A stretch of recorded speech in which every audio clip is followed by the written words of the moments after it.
ప్రజావాణి ఫిర్యాదుల పరిష్కారంపై ప్రత్యేక దృష్టి కేంద్రీకరించాలని రెవెన్యూ అదనపు కలెక్టర్ జె శ్రీనివాస్ అన్నారు.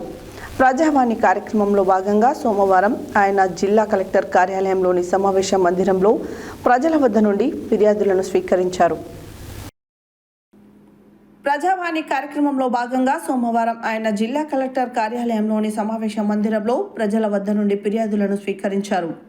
ఈ సోమవారం మొత్తం 122 ఫిర్యాదులు రాగా జిల్లా అధికారులకు 67, రెవెన్యూ శాఖకు 55 ఫిర్యాదులు వచ్చాయి. వీటిలో ఎప్పటిలాగే ఎక్కువ ఫిర్యాదులు వ్యక్తిగత విషయాలకు సంబంధించి, భూములకు సంబంధించి, ఉద్యోగ ఉపాధి అవకాశాలకు సంబంధించి ఉన్నాయి. ఈ సందర్భంగా అదనపు కలెక్టర్ జిల్లా అధికారులతో మాట్లాడుతూ ఫిర్యాదుల పరిష్కారంలో జాప్యం చేయవద్దని, ప్రజావాణి ఫిర్యాదులతో పాటు ముఖ్యమంత్రి ఫిర్యాదులు తదితర వాటిపై ప్రత్యేక శ్రద్ధ తీసుకొని పరిష్కరించాలని సూచించారు.